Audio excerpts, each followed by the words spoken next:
अस्सलाम वालेकुम। सबसे ज़्यादा क्वेश्चन जो डेली क्लिनिक में किया जाता है वो ये है कि फ़ीमेल ऑर्गेज़्म क्या होता है, और डिफरेंट हमारी जो बहनें ख़वातीन और सिस्टर्स आती हैं उनको जो शिकायत जिसके साथ वो क्लिनिक में आती हैं वो ये होती है कि हमारे जो हस्बैंड हैं उनको इस बात की शिकायत रहती है कि मैं जो हूँ वो एक्ट ऑफ सेक्स में प्रॉपरली पार्टिसिपेट नहीं करती हूँ। जो वर्डिंग्स यूज़ होती हैं बाय द हस्बैंड्स, या फिर जब कभी कोई हस्बैंड साथ आते हैं और वो बात करते हैं कि जी डॉक्टर साहब मेरी जो वाइफ हैं ये यूजुअली इंटरकोर्स के दौरान या हमारे जो मियाँ बीवी के मामलात होते हैं उनके दौरान इनकी पार्टिसिपेशन जो है वो बिल्कुल एक जिंदा लाश की तरह होती है, एंड हम जो हैं वो उस तरीके से मैं सेटिस्फाई नहीं होते, हम दोनों ही, बिकॉज जो एक्ट ऑफ इंटीमेसी है उसकी बुनियाद यानी जैसे अल्लाह ताला ने ये कायनात तख्लीक की है और जैसे अल्लाह ताला ने इस पूरी कायनात को डिज़ाइन किया है, तो उसके अंदर अगर आप देखें तो जो बुनियाद है एक यूनिट की, एक घर की जो बुनियाद है वो मियाँ बीवी के अज़दवाजी ताल्लुकात पे है। और जितना हमारे यहाँ ये इस ताल्लुक़ के ऊपर बात करना या इस ताल्लुक़ के ऊपर घर में माँ, बहन, बेटी या कोई भी आपकी फैमिली में कोई कज़न, कोई फ्रेंड बहुत कम होता है कि आपको कोई गाइडेंस प्रॉपर मिल रही हो। इन दैट रिगार्ड मुझे ऐसे लगा कि ये एक बड़ा सेंसिटिव टॉपिक है, but still we need to discuss this topic thoroughly. तो ये जो एक फीलिंग मर्द हजरात की तरफ से आती है कि मेरी जो वाइफ हैं वो बिल्कुल पार्टिसिपेट नहीं करती हैं in the act of intimacy and romance, and whenever we are in that particular time in our private time, तो मुझे ऐसा लगता है कि मेरी सेटिस्फेक्शन ना मेरी पूरी होती है और ना बीवी की पूरी होती है। उसकी क्या वजूहात हैं, इन वजूहात पे बात करना बहुत ज़्यादा ज़रूरी है। बेसिकली हमारी जो मर्द हजरात हैं और जो हमारी फीमेल्स हैं उन दोनों को ये समझना बहुत ज़रूरी है पहले नंबर पे कि जो हमारी एक्ट ऑफ इंटीमेसी के दौरान जो भी फीलिंग्स का इजहार होता है, जो पहले आपके ब्रेन में होती हैं फिर आपकी बॉडी उसका इजहार करती है, वो सब का सब 99% इमोशनल है। अगर आपका इमोशनल कनेक्शन मियाँ बीवी का अच्छा है, आप दोनों के ताल्लुकात आपस में खुशगवार हैं, तो डेफिनेटली आप नोट करेंगे कि आपका जो इंटीमेसी का एक्ट है उसमें भी आप दोनों की सेटिस्फेक्शन लेवल बहुत अच्छा होगा। इसकी मिसाल मैं यूँ देती हूँ कि हमारे जब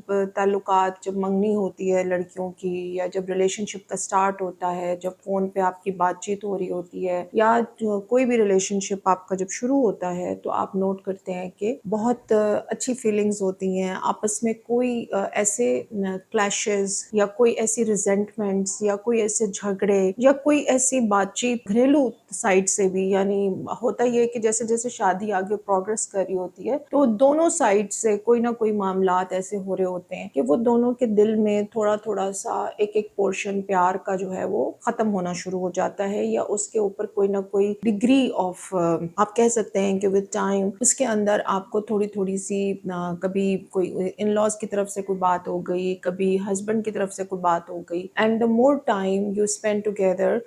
शादी जितनी पुरानी होती जाती है उतना ही ज़्यादा आपके दिल में जो है वो हादसात और वाक़यात इकट्ठे होते जाते हैं। अब हमारी ख़वातीन और मर्द हजरात दोनों साइड से ही ओरिएंटेशन इस बात की नहीं होती है कि ये चीज़ें जो नन ने ये कह दिया या जेठ ने ये कह दिया या लड़की के फादर ने कोई बात कर दी या लड़की के भाई ने कोई बात कर दी या मियाँ बीवी की बच्चों की आपस में लड़ाई हो गई, तो वो अंडरस्टैंड ये नहीं करते कि अगर हमने इन इश्यूज़ को सॉर्ट आउट नहीं किया तो ये आहिस्ता आहिस्ता आपके दिल में पाइल अप होते चले जाते हैं और ये आपकी रिलेशनशिप इन द बेडरूम को अफेक्ट करते हैं in the long run. So you have to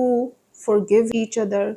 आपको एक दूसरे को साथ साथ एक दूसरे की गलतियों को माफ़ करना सीखना पड़ेगा। आपको छोटे छोटे मामलात को इस तरीके से हैंडल करना होगा कि आप हर किसी को इंसान समझेंगे, यार दूसरा इंसान है, उसकी किसी और की गलती की सज़ा मैं अपने रिलेशनशिप को नहीं दे सकती, या मैं किसी और की गलती की सज़ा अपने रिलेशनशिप को नहीं दे सकता। तो अपने रिलेशनशिप को आप हमेशा हर कीमत पे प्रिजर्व करें। नंबर 2, हमारी जो बच्चियाँ होती हैं,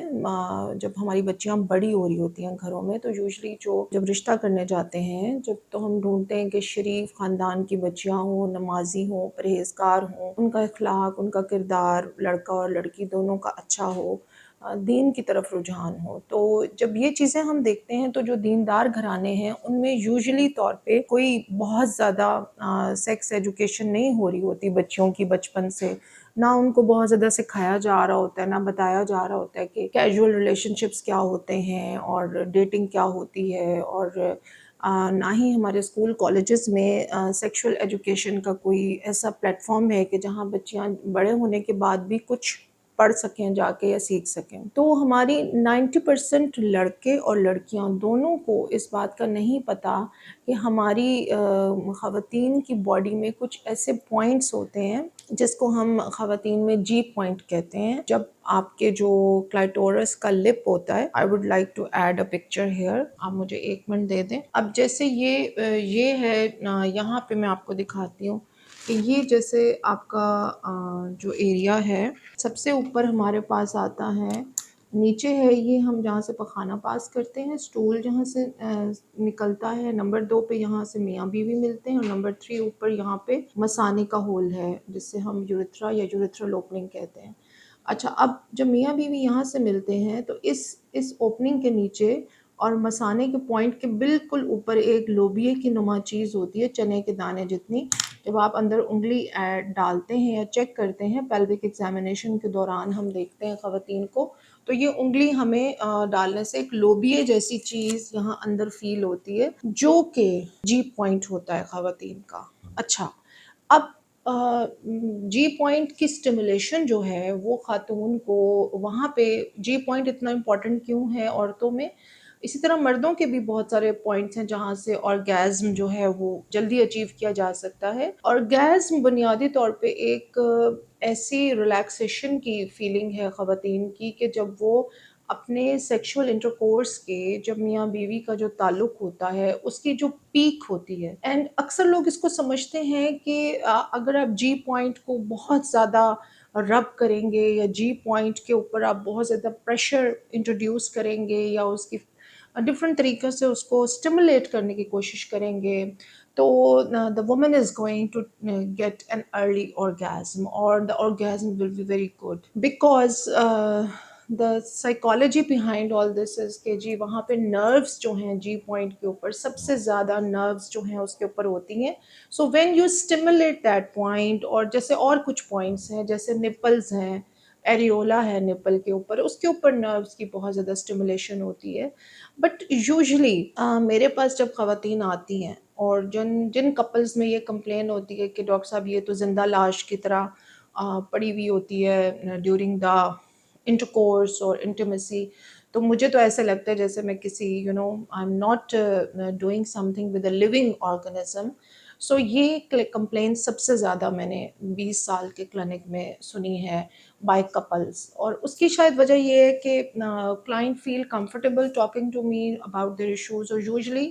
خواتین آ کے یہ بات مجھے اکیلے میں بتاتی ہیں کہ ڈاکٹر صاحب سب سے زیادہ مسئلہ یہ ہے کہ میرے میاں مجھے چلتے پھرتے کہہ رہے ہوتے ہیں کہ جی تم جو ہو نا زندہ لاش ہو، اینڈ میں لاشوں کے ساتھ جو ہے کوئی بھی تعلقات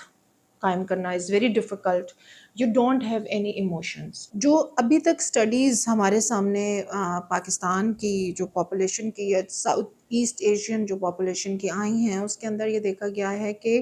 80 to 90% women never achieve any kind of orgasm throughout their life. چاہے وہ ایک سیکشل پارٹنر کے ساتھ ایک ویڈنگ میں، شادی میں پراپرلی گھر میں رہ رہی ہیں یا ان کا بوائے فرینڈ ہے، تو orgasm کو ایشین پاپولیشن میں اچیو کرنا از close to impossible for men usually. Specifically یہ جو ہمارا جہاں پہ بھی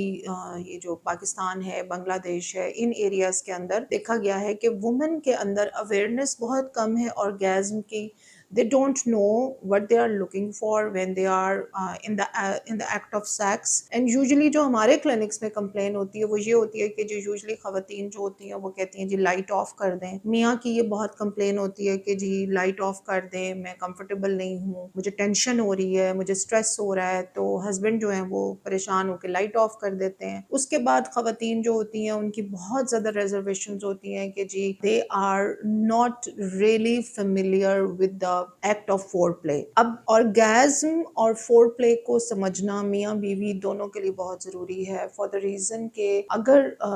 हस्बैंड जो है वो अवेयर नहीं है फोर प्ले की टर्म से और फोर प्ले के इम्पैक्ट से on the body of woman, तो फिर खातून का समझना भी नामुमकिन ही है हमारे कल्चर में। तो चूंकि कोई और बात नहीं करता और हमारे क्लिनिक में ये बात बार बार पिछले 20 साल से हो रही होती है, और जब मियाँ बीवी आपस में मुतमईन नहीं होते तो घर की पूरी बुनियादें जो हैं वो हिल जाती हैं, और फिर वहीं से वो वाले मामलात शुरू होते हैं जिनको हम बहुत ज़्यादा डिस्करेज करते हैं कि ख़वातीन जो हैं फिर वो कहती हैं कि जी हस्बैंड का घर पे रुझान नहीं है, मियाँ जो हैं वो घर पे टाइम नहीं देते हैं, और ये सब चीज़ें यहीं से शुरू होती हैं। तो आपको इसलिए इस टॉपिक को समझना, और बेडरूम लाइफ पे ऑल्दो मैं कभी बात करना नहीं चाहती थी, लेकिन पिछले 15-16 साल में जितनी मैंने बातें सुन ली हैं क्लिनिक में, मुझे ऐसे लगा कि इन टैबू टॉपिक्स पे बात करना बहुत ज़रूरी है।